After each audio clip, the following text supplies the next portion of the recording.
السلام عليكم ورحمة الله وبركاته. اوعي تفوتك الفرصة، الخضرة جميلة جدا جدا في السوق. وبصوا حلوة قوي قوي، والحزمة تحسي كده ان هي بخيرها زي زمان.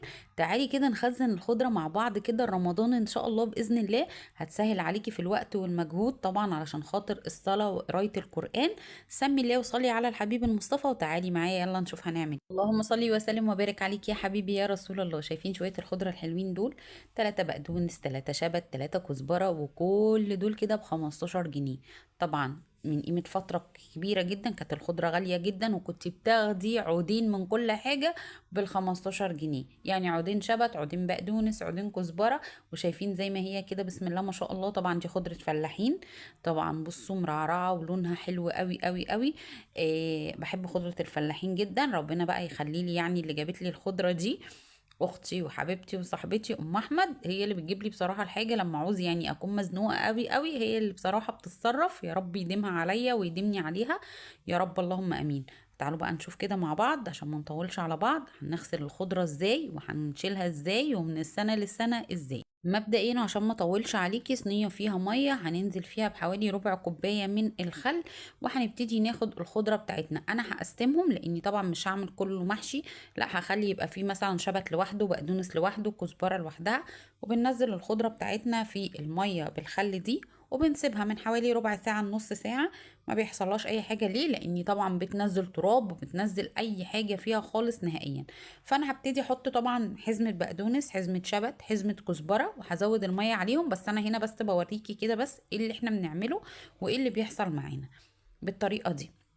طبعا هحط شبت، وزي ما قلت لك هحط كزبره، وهزود الميه وهركن الجزئيه دي على جنب لان كميه الخضره كبيره جدا معانا اهو. وسيبيها، الخل طبعا بيقتل اي حاجه فيها، وكمان هتلاقيها نزلت لو فيها طينه، فيها تراب، فيها اي حاجه هتلاقيها نزلته في قلب الميه دي. وبعد كده بنرجع نشطفها تاني مره واتنين وتلاته لغايه ما تحسي ان هي ما فيهاش اي حاجه خالص نهائيا.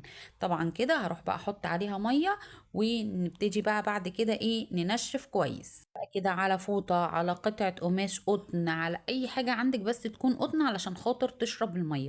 وتبتدي ان انت تنشفي الخضرة بتاعتك كويس قوي قوي. اي حاجة قطن هتسحب طبعا المية كلها اللي في الخضرة، وهنشفها. دي اهم خطوة، ان هي تنشف منك كويس قوي قوي قوي، ما يبقاش فيها مية. بعد بقى ما نشفناها والدنيا تمام، هنبتدي ان احنا نقطعها. انا طبعا هما كانوا من كل حاجة 3، فهعمل منهم خضرة محشي وهعمل منهم فرداني. يعني ايه فرداني؟ هحط كزبرة لوحدها، شبت لوحده. ممكن بقى خضرة المحشي طبعا بنستخدمها ساعات في العجة، مش شرط في المحشي بس. لو هعمل مثلا طاجن سبيت ولا حاجة بستخدم برضو الخضرة الكاملة على بعضها، فليها طبعا استخدامات كتير. وطبعا الشبت ليه استخدامه، انا بحب احط الشبت على السبانخ. فانا لو هعمل سبانخ هاخد مثلا من كيس الشبت بتاعي، فهبتدي ان انا اقسمها كده لان كل حاجه زي ما قلت لكم استخدامها.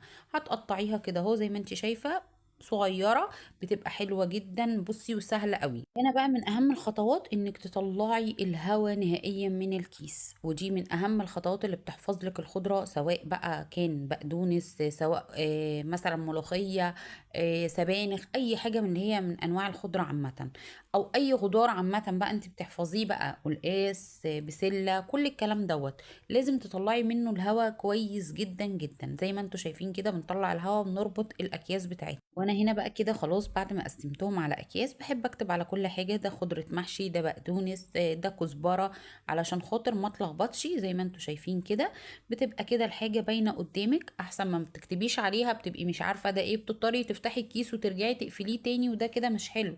فكده انت كل حاجه بتكتبي عليها دي اسهل لك وبتبقى سريعه بالنسبه لك، وهتوفر عليكي الوقت طبعا والمجهود في رمضان. وطريقتها بسيطه جدا وما فيهاش اي افتكاسه. واقول لكم السلام عليكم ورحمه الله وبركاته.